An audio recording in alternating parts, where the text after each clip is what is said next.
She never planned to start a war that morning. Maya was wiping down tables when the CEO of the cafe walked in unannounced. Ryan Walsh, the owner of the entire restaurant chain, stood tall in a black coat, his expression sharp and proud. When a young waiter accidentally dropped a spoon, Ryan's voice cut through the air like a knife. "You call this service?" he shouted. The cafe went silent, the sound of cups and plates fading away. Before anyone could speak, Maya stepped forward, her heart pounding, but her voice steady, and said, "Sir, everyone makes mistakes. We are humans, not machines." The room froze. Customers looked up from their tables. Ryan turned toward her, his jaw tightening as his pride burned behind calm eyes. "What did you say?" he asked. Slowly I said, "You don't have to talk to people that way," she replied, her fingers gripping the tray but her voice strong. A tense pause filled the air until Ryan finally said, "Pack your things, you're fired." The silence that followed was heavier than his words. Maya blinked once, holding back the sting of tears, then placed her apron on the counter and said quietly, "Thank you for reminding me what respect looks like when it disappears." Outside, the cold wind brushed against her face as she walked away from the cafe that had been her world for 3 years. She had lost her job, but not her dignity. That night, Ryan sat in his father's mansion staring at the fire while his thoughts refused to settle. Charles Walsh, founder of the company, and a man known for his fairness, looked up from his chair and said, "You look troubled, son." Ryan replied, "I fired someone today. She was rude in front of customers." Charles leaned back, studying his son carefully, and asked, "What exactly did she say?" Ryan hesitated before answering. She said, "I shouldn't talk to people like they are beneath me." Charles smiled faintly. Maybe she was right. Ryan frowned, unsure if he had heard correctly, as his father's calm words echoed through the quiet room like a challenge he couldn't ignore. The next morning, Maya woke to the sound of her phone vibrating across the small table beside her bed. Her savings were already thin, and losing that cafe job meant she had to find work fast. She took a deep breath, stood before the mirror, and promised herself she wouldn't let one man's arrogance break her. She made tea for her mother, kissed her forehead, and whispered, "Everything will be fine," though she wasn't sure if it would be. Across the city, Ryan entered the corporate tower of Walsh Holdings. His father was already waiting in the boardroom, surrounded by senior staff. Charles had called an urgent meeting to discuss the launch of a new community outreach program. Ryan barely listened until his father said, "I have chosen a new manager to oversee the project." Ryan looked up, bored, and said, "Fine, whoever you think fits best." Charles replied, "I already found her. She starts today. She worked in one of our cafes until you fired her yesterday." The room went silent. Ryan froze. "What did you just say?" "Her name is Maya," Charles said calmly. "She will be leading the new program as our community development manager." Ryan's chest tightened. He felt every pair of eyes on him as his father continued. "She stood up for one of our employees while you humiliated them. That is the kind of leadership this company needs." Ryan clenched his fists, trying to hold back his anger. "You can't be serious, father. She is a waitress, not a manager." "Charles, is he?" Tone sharpened. "She is someone who understands people, which is more than I can say for you. If you want to stay CEO, learn what respect means."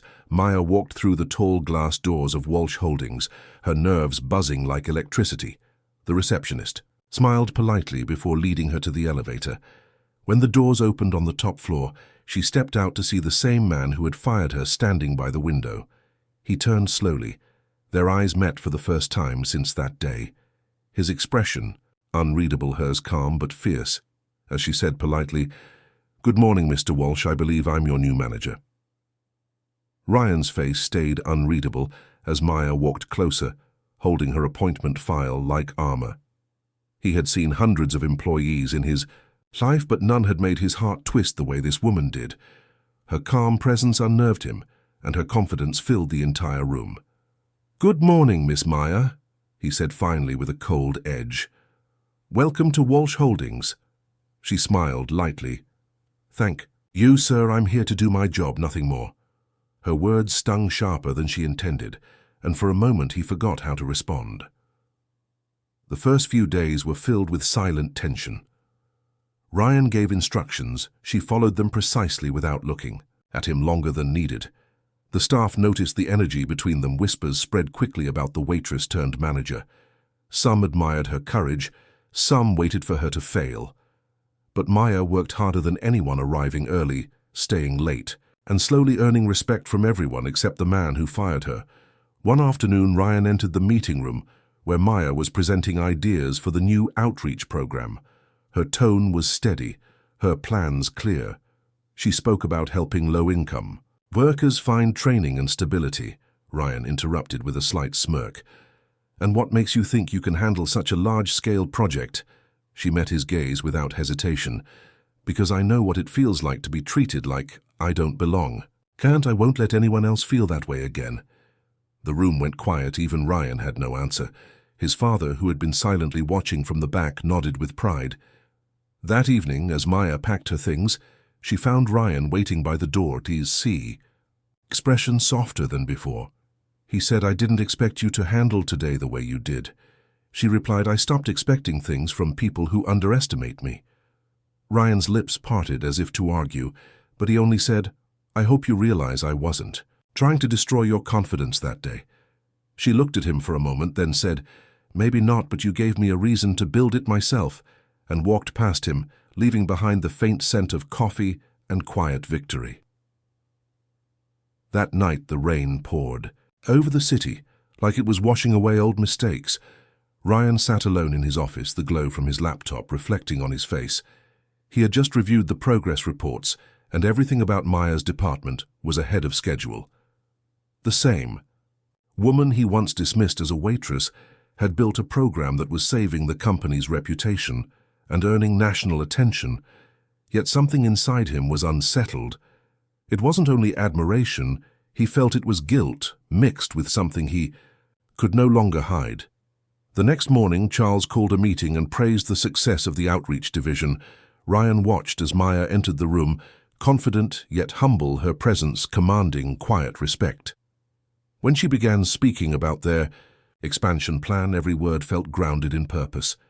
Charles turned to the board and said, "We need more leaders like her, people who understand hearts, not just numbers." Ryan realized everyone was applauding, but he couldn't move. His father's proud smile toward Maya said everything he never could. After the meeting, Maya found Ryan waiting near the elevator. He looked different, softer, almost uncertain.